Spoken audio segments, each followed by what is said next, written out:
요즘 오늘 제 아는 분하고 좀 아침에 식사를 하면서 이런저런 이야기를 교환했는데요. 그분이 좀 이 주변에 한국 사회에 좀 상층 사람들을 잘 알고 있습니다. 그분도 상층이지만은 저하고의 이제 의견을 교환하는 분인데요. 그런데 이제 하는 말이 많은 사람한테 서포 15조 황장수 소장 이 방송 이야기를 하고 좀 거기에 같이 하자 하면 돈 많은 사람들이 좀 황 소장이 그래도 미통당에 힘을 모아야지 요러거나 아니면 기득권을 비판한다고 하면서 불편해 한다는 거예요. 그럴 거라고 생각합니다. 내가 누구 좋아라고 이 방송 하는 것도 아니고 저도 굉장히 힘들게 최선을 다해 사명감이 있으니까 하고 있습니다. 5년 3개월을 이 짓을 하루도 쉬지 않고 그렇다고 이 짓을 하는 것이 우리가 흔히 아는 이 보수 유튜버들의 그런 일반적인 행태하고도 비슷한 것도 아닙니다. 그래서 이런 부분에 나도 내 사명감 없이 이 짓을 할 리가 없는 건데 기득권 입에 맞아라고 일방적으로 문가리 척결하자. 그리고 또 미통당이 재집권하도록 돕자. 그럴 생각은 저는 주어도 없다.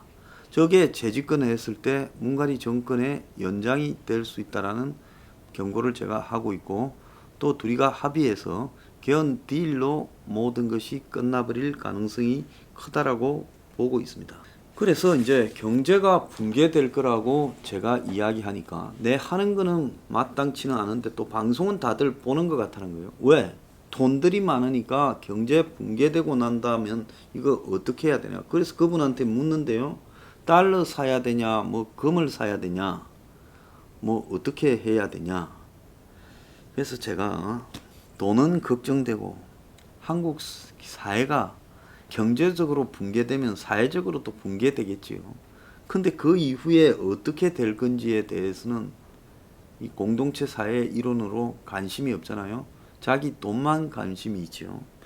이런 기득권 세력들이 이게 제 생각에는 문가리와 뭐가 다르겠냐라는 생각입니다. 이재용 이를 갖다가 기소해서는 안 된다고 막 의견을 신문 칼럼 등에 기고한 교수나 연구원 등에게 검찰이 좀 오래 했대요. 그래가지고 가서 자기들이 가지고 있는 자료를 보여주고 막 검찰이 이야기했대. 당신이 그렇게 말한데 이걸 보고도 그런 생각이 드냐 이런 식으로요. 그래서 제가 그런 교수들한테 하고 싶은 이야기는 당신들은 이 삼바라는 부분에서의 분식 회계의 내용에 대해서 알고 비판했냐? 언론에 보도된 것 이상을 알만한 내용이 있었느냐? 결국 삼성 측에서 자료를 받거나 거기에 무조건 꼬랑지를 흔들면 언젠가는 삼성이 나의 공을 알아주지 않겠냐? 그래서 그런 거 아니냐? 이게 대한민국에 제가 봤을 때 배웠다는 기득권들의 또 실태이기도 합니다. 자, 그런데요, 지금 이 사회의 균열이 거대하게 진행이 되고 있다는 것은 이거는 바꾸지 못하는 기본적인 지금 흐름입니다. 정권이 공매도를 다시 금지했어요. 6개월간. 왜 그랬겠어요? 지금 젊은 애들이 주식 올라간다니까 영혼까지 끌어모아가 주식 투기에 나서고 있어요. 이 공매도가 되면요, 그야말로 돈 들이지 않고 작전 세력, 외국 자본 세력들이 지돈 들이지 않고 주식 빌어서 주식 가격을 떨어뜨려 가지고 떼돈을 벌고 나갈 수 있어요. 그러면 지금 이 영혼까지 끌어모아서 주식에 뛰어드는 젊은 애들이 정권에 등을 돌리지 않겠어요? 그러니까 정권이 공매도 금지를 6개월 연장을 했다. 이렇게 봅니다. 오늘 이주열 하는 총재가 거리두기를 격상시키면 추가적인 경제 충격이 커질 거다. 그래서 금리 인하를 또 해야 될 것이다. 이런 말을 하면서요. 일단은 금리를 동결했다. 그래서 추가적 거리두기가 되면 금리를 인하하겠다. 이랬습니다. 그런데 지금 5월 달에 올해 한국 1년 성장률이 마이너스 0.2라고 하느니 이야기했는데 마이너스 1.3으로 슬그머니 내렸어요. 제가 볼 때 한 11월 달쯤 가면 마이너스 한 2, 3 사이에 또 내릴 거라고 보고 있습니다. 자, 문가리가 3분기에 극적인 기적 같은 반등이 있을 거라 했는데 한은 총재는 전혀 다른 예상을 하고 실물 경기가 과도하게 위축되는 것을 지금 막아야 할 때다라는 이야기도 하고 있어요. 자, 실물 경기가 과도하게 위축되는가 위축되지 않는가를 보면요.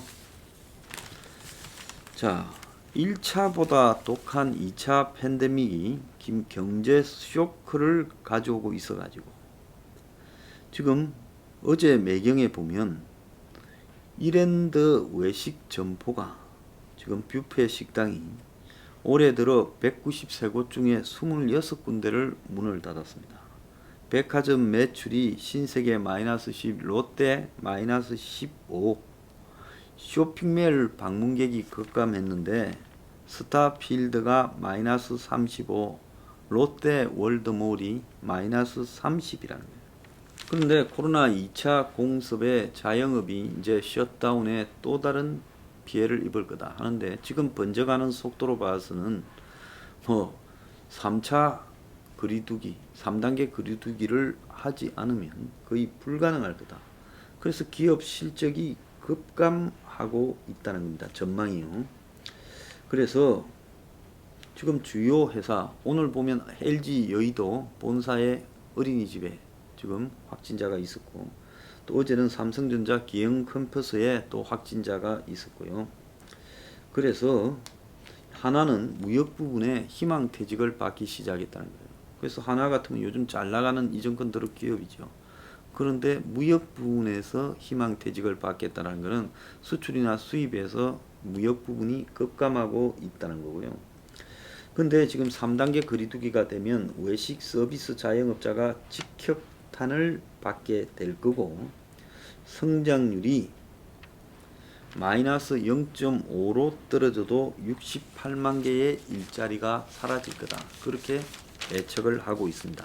코로나 팬데믹으로 재택근무 등이 이제 이 테크노밸리라고 부르는 판교밸리에 지금 이렇게 시작되면서 또 회사는 가급적이면 나가서 밥 먹지 말고 도시락을 싸라고 카카오, NC소프트, NHN, 네이버 등이 있는 이 판교밸리에 지금 기업 1300곳에 6만 명이 근무하는데 그렇게 지금 회사들이 강요하고 있다는 거예요. 재택 근무를 하거나 그리고 나오더라도 도시락을 싸들고 와서 먹어라. 그래서 평소 줄 서서 먹던 맛집이 점심시간에도 주인만 달랑 혼자 있고 알바생도 한 명도 없다는 거예요. 서울에 지금 골목 상권이 봄 코로나 1차 확산하던 2월 3월보다도 더 힘들다. 그래서 코로나 재확산이 골목 상권의 자영업자들한테 직격탄을 날리고 있다. 그래서 주말 매출이 작년에 3분의 2밖에 안 되고 특히 지금 문을 자꾸 닫는 노래방, 뷔페, PC방은 지금 한 40% 수준밖에 안 된다는 거예요.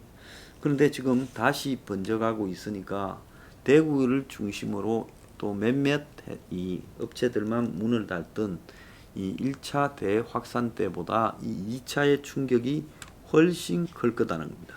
소상공인 매출 추이가 서울은 75% 수준, 전국은 85% 수준이다.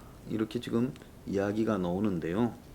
문화예술, 여행, 음식 이런 쪽이 직격탄을 맞아서 이전에 매출 추이가 예년에 비해 0.7% 수준 되고요.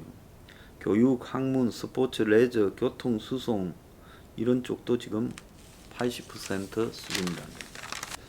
자, 소상공인이 다시 배랑인데 이태원의 먹자골목 유명하지요. 뒷골목에 가면 먹자골목이 쭉 있잖아요. 세계 음식 특화 거리 그 이태원 메인 도로 이면도로 거기에서요. 1층 점포 38곳 중에 21곳 절반 넘게 문을 지금 닫은 상태라고 지금 합니다. 아마 5월 초에 아마 이태원에서 코로나 나왔다 할 때부터 이미 이쪽이 맛이 가기 시작했고, 그게 지금 6월, 7월, 8월 하고 넉 달째 접어드니까 이제 못 견디고 폐업을 하는 거예요. 그래서 지난주 매출 지수가 주 단위로 봤을 때 4월 이후 최저 수준을 기록하고 있고, PC방, 노래방은 지금 전국적으로 대부분이 다 문 닫을 상황이고, 매출이 아까는 40%라더만 또 여기는 25% 수준밖에 안 된다는 겁니다. 자, 저희 사무실이 있는 여기 홍대 앞이 불황을 모르는 황금 상권이다 하는데, 지금 여기도 지금 장사가 안 되고 있고 사람이 별로 없다는, 낮에 텅 비었어요.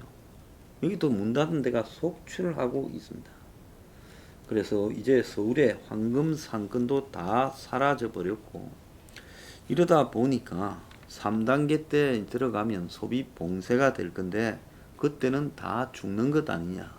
정권이 지금 그래서 3단계를 당연히 갔어야 되는데 열흘 전에요. 3단계를 가지 않고 미적거리고 있고, 반년 넘는 비상경영에, 지금 올 초부터 반년이 넘는 비상경영에 재벌 회사들도 살얼음판이랍니다. 그래서 항공, 무역, 외식업계는 이미 다 끝난 업계고 여행하고요. 무급휴가, 매장 정리 이제 차원에 들어갔고요. 그래서 지금까지는 재벌들도 보면 특별하게 정보가 별로 없어요. 미련을 가지고 하반기 가면 뭐 경제가 살아나겠지, 뭐 백신이나 치료제가 나오겠지 하다가 이거 안 나오면 이제 아이고 이제 내년까지 어떻게 견디나, 이런 식으로 밖에 생각 못 하더라고요. 제가 그 사람들은 인력이 많고 대단한 연구소도 있고 해서 이런 부분을 다 알고 대처하는가 싶어도 그들 또한 자영업자 수준의 미련 외에 특별한 수가 없더라는 겁니다. 자, 그래서 지금 중소기업과 소상공인이 대출 만기 지금 됐는데 그걸 연장해 줬는데 또 추가 연장을 해서 끌고 간다는 겁니다. 만 하더라도 3단계 거리두기는 전혀 불가능하다, 이렇게 봤어요. 지금 구로동에 환기구를 통해 가지고 5가구 8명이 감염됐다는 게 비공식적으로 지금 28명까지 번졌다라는 이야기가 나오고 있어요.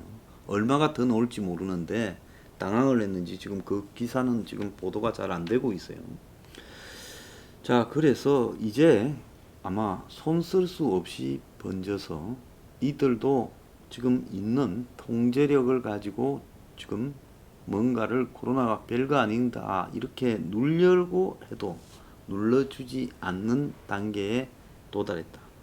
그래서 오늘 나온 걸 보면 3단계 가능성까지 놀고 논의 중이다 하는데, 아마 아무리 지금 눌러보려고 해도 내일은 오늘보다 더 많아질 가능성이 높다고 봅니다.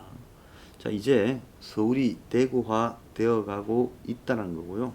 문가리가 V자 반등을 우기다가 이제 환원이 마이너스 1.3이라고 이야기를 했습니다.